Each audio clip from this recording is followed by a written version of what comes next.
और सबसे पहले बात मध्य प्रदेश की ही, जहां मेरी सरकार अच्छी सरकार थीम पर अब बीजेपी कार्यकर्ता काम करेंगे। तो बीजेपी पिछड़ा वर्ग मोर्चा को यह टारगेट दिया है और अब पिछड़ा वर्ग मोर्चा जनता के बीच जाएगा। जनता के बीच जाकर बीजेपी सरकार के कार्यों का रिपोर्ट कार्ड भी पेश करेगा, साथ ही विपक्ष के आरोपों का जवाब भी देगा। तो ये जिम्मेदारी पिछड़ा वर्ग मोर्चा को दी है, जहां पर अब जनता के बीच सरकार का रिपोर्ट कार्ड अब जो कार्यकर्ता है वो पेश करेंगे, साथ ही विपक्ष के आरोपों का भी जवाब देंगे।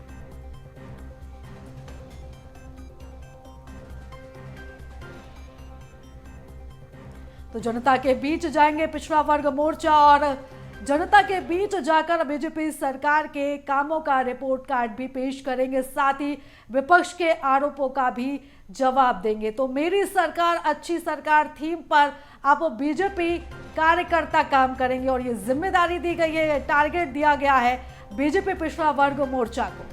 बिल्कुल, तो अब पिछड़ा वर्ग मोर्चा घर घर जाकर जो बीजेपी सरकार के कार्यकाल हैं उनके कार्यकाल में जितने भी जनहितैषी कार्य किए गए हैं, जितनी भी योजनाएं हैं जनता से जुड़ी हुई, उन सभी का बखान अब घर घर जाकर करते नजर आएंगे। मेरी सरकार अच्छी सरकार थीम पर जो है बीजेपी कार्यकर्ता काम करेंगे। आपको बता दें कि बीजेपी पिछड़ा वर्ग मोर्चा को ये अहम जिम्मेदारी दी गई है और ये टारगेट दिया गया है कि घर घर जाकर वो सरकार के कार्यों का रिपोर्ट कार्ड पेश करें, यानी कि सरकार के कार्यों का बखान जनता के बीच जाकर करें। और इस खबर पर ज्यादा जानकारी लेंगे, हमारे साथ में संवाददाता मनोज राठौर भोपाल से जुड़ चुके हैं। मनोज, देखिए, मेरी सरकार अच्छी सरकार थीम पर अब बीजेपी काम कर रही है। खासतौर पर फोकस पिछड़ा वर्ग मोर्चा पर किया जा रहा है, जिसकी आबादी मध्य प्रदेश में अगर बात करें तो 50% के लगभग है।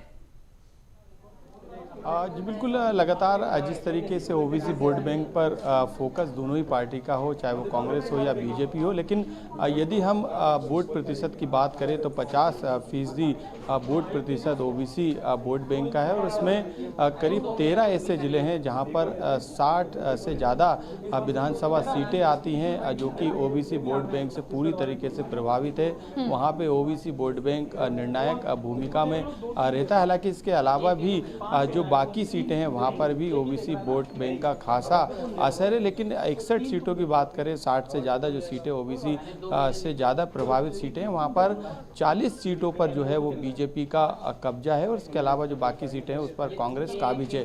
तो बीजेपी के लिए ओबीसी वोट बैंक काफ़ी महत्वपूर्ण है। यही कारण है कि लगातार बीजेपी का फोकस, और यही सबसे बड़ी वजह है कि ओबीसी मोर्चे को जो है ये जिम्मेदारी दी गई है। और ये जिम्मेदारी के तहत ओबीसी मोर्चे ने मंडल और बूथ स्तर पे काम करना शुरू कर दिया है। जो टीमें बनाई गई है वो सरकार की उपलब्धियों को गिनाने का काम करेगी, क्योंकि 2023 के बाद चुनाव जो है 2024 का लोकसभा का भी है।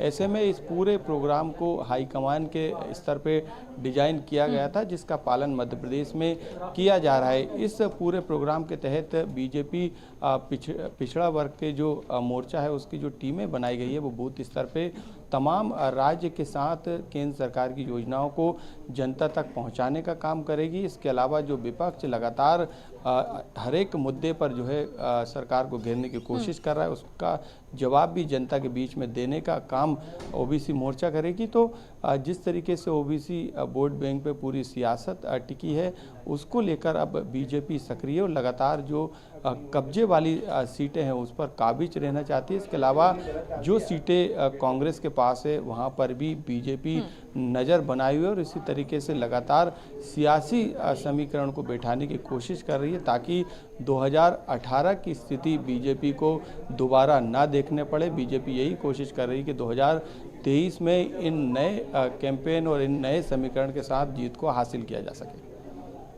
बिल्कुल मनोज, हम लौटेंगे आपकी तरफ, चर्चा को आगे बढ़ाएंगे, लेकिन ग्राफिक्स के जरिए भी हम दर्शकों को बताते हैं कि आखिर ओबीसी इतना महत्वपूर्ण क्यों है। तो विधानसभा चुनाव से पहले एमपी में बीजेपी अपने कामों को गिनाने के लिए पिछड़ा वर्ग मोर्चा को अब आगे कर रही है।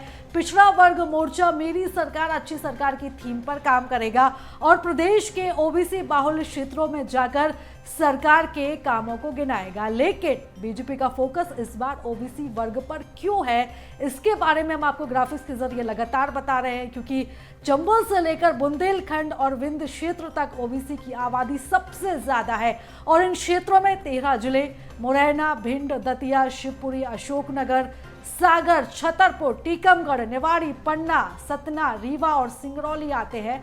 और इन जिलों की अगर बात करें तो जिलों की 61 सीटों पर जो 40 से ज़्यादा सीटें हैं, 61 सीटों में से 40 सीटों पर बीजेपी का कब्जा है, जबकि कांग्रेस के पास महज 19 सीटें हैं। तो इन सभी सीटों को साधने के लिए ओबीसी वर्ग यहाँ पर निर्णायक भूमिका में रहता है और 13 जिले जहाँ पर सबसे ज़्यादा ओबीसी की आबादी है और इन्हीं जिलों पर सबसे ज़्यादा जो फोकस रहेगा इस कैंपेन के जरिए रहेगा।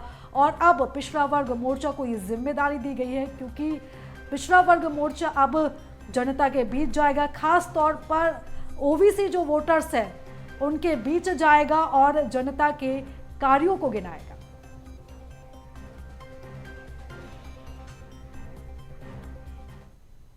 तो मध्य प्रदेश में किसी भी राजनीतिक दल के लिए ओबीसी मतदाता सबसे ज्यादा अहम है, क्योंकि प्रदेश में इनकी आबादी सबसे ज्यादा है और प्रदेश में आधी आबादी लगभग 49% ओबीसी वर्ग की है, जिसके कारण ये काफी अहम हो जाता है। मुख्यमंत्री शिवराज सिंह चौहान खुद ओबीसी से आते हैं, तो उनकी 34 सदस्यीय कैबिनेट में 12 मंत्री ओबीसी से हैं, जबकि कमलनाथ सरकार की 29 सदस्यीय कैबिनेट में ये आंकड़ा 7 था। तो आपको बता दें कि ओबीसी की जो आधी आबादी है और इसी वजह से अब जो पार्टियां हैं वो ओबीसी पर ज्यादा फोकस कर रही हैं और यही वजह है कि लगातार अब पिछड़ा वर्ग मोर्चा को एक बड़ी जिम्मेदारी बीजेपी ने दी है। मेरी सरकार अच्छी सरकार कैंपेन के जरिए, इस थीम के जरिए घर घर तक पिछड़ा मोर्चा पहुंचेगा और सरकार की जो योजना है उनको हर घर तक पहुंचाएगा।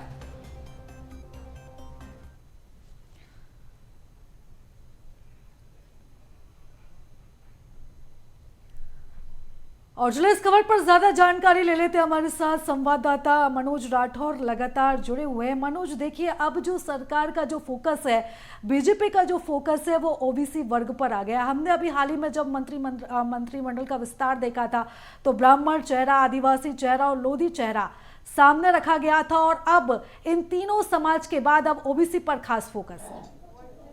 जी बिल्कुल, यदि हम मध्य प्रदेश की सियासत देखेंगे तो बीजेपी सरकार में ओबीसी जो वर्ग के मुख्यमंत्री रहे, चाहे वो सीएम शिवराज सिंह चौहान मौजूदा मंत्री रहे हों या पूर्व में उमा भारती या फिर बाबूलाल गौर, तो ये ओबीसी के बड़े चेहरे थे और यही कारण है कि जिस तरीके से ओबीसी वोट बैंक की राजनीति मध्य प्रदेश में चलती है तो तमाम पार्टियां इस पे दाव खेलती है। लेकिन क्योंकि कांग्रेस की तरफ से एक बड़ा दाव 2018 में भी खेला गया था, हालांकि उसके बाद उस वादे को पूरा करने का काम भी सरकार ने किया था। कमलनाथ सरकार ने 27% आरक्षण ओबीसी वर्ग को देने का वादा किया था। इसको लेके हालांकि पूरा मामला अभी कोर्ट में विचाराधीन है, लेकिन इस पर आरोप प्रत्यारोप दोनों ही पार्टियों की तरफ से बीजेपी कांग्रेस पे आरोप लगाती है और कांग्रेस बीजेपी पर आरोप लगाती है और यही कारण है कि अब इन आरोपों को लेकर कांग्रेस इसे जनता के बीच में मुद्दा बना रही है, जनता के सामने बीजेपी के खिलाफ कहीं ना कहीं माहौल बनाने का काम कर रही है और 27% आरक्षण फिर से देने का वादा जो है वो कांग्रेस की तरफ से किया जा रहा है। लेकिन बीजेपी इस बात को लेकर यहाँ पर कांग्रेस पे आरोप लगा रही है कि कोर्ट में अपना पक्ष जो है कमलनाथ सरकार ने नहीं रखा, यही कारण है कि ये पूरा मामला कोर्ट में चले गया था। लेकिन अब क्योंकि सियासत में ओबीसी वोट बैंक काफ़ी महत्वपूर्ण है, तमाम समीकरण को देखते हुए ओबीसी वोट बैंक को साधने की कोशिश की जा रही है। टिकट के क्राइटेरिया में भी ये देखा जा रहा है कि ओबीसी जो वर्ग के उम्मीदवार हैं, जहाँ पे अच्छा खासा प्रभाव ओबीसी वोट बैंक का है, उन्हें टिकट देने का काम दोनों ही पार्टियों के द्वारा किया जा रहा है। हालांकि अभी पहली लिस्ट बीजेपी ने जारी की है, दूसरी कुछ ही दिनों बाद केंद्रीय चुनाव समिति की सहमति के बाद आ जाएगी। यही सबसे बड़ी वजह है कि बीजेपी का फोकस पूरा ओबीसी वोट बैंक पर है और यही कारण भी है कि ओबीसी मोर्चे को इसको एक बड़ी महत्वपूर्ण प्लानिंग के साथ जिम्मेदारी दी गई है। हालांकि कांग्रेस की लिस्ट भी इसी महीने जो सितंबर में आने वाली है और ऐसे में ओबीसी क्राइटेरिया को वहां पर भी ध्यान में रखा जाएगा और ओबीसी के मुद्दे पे जनता के बीच में कांग्रेस भी लगातार बीजेपी के खिलाफ 27% के मुद्दे को भुनाने की कोशिश भी कर रही है। बिल्कुल मनोज, वाकई में अब बीजेपी जो है वो पिछड़ा वर्ग मोर्चा को आगे रखते हुए अपनी रणनीति बना रही है और यही वजह कि पिछड़ा मोर्चा को अब आगे रखा गया है और घर घर तक उन्हें पहुंचाया जा रहा है। क्योंकि आबादी की बात करें तो लगभग आधी आबादी पिछड़ा वर्ग मोर्चा की है और निर्णायक भूमिका में भी पिछड़ा वर्ग मोर्चा रहते हैं और यही वजह है कि लगातार दोनों ही पार्टियां अब पिछड़ा वर्ग मोर्चा पर ज्यादा फोकस कर रही है। तो तमाम जानकारी साझा करने के लिए मनोज आपका बहुत बहुत धन्यवाद।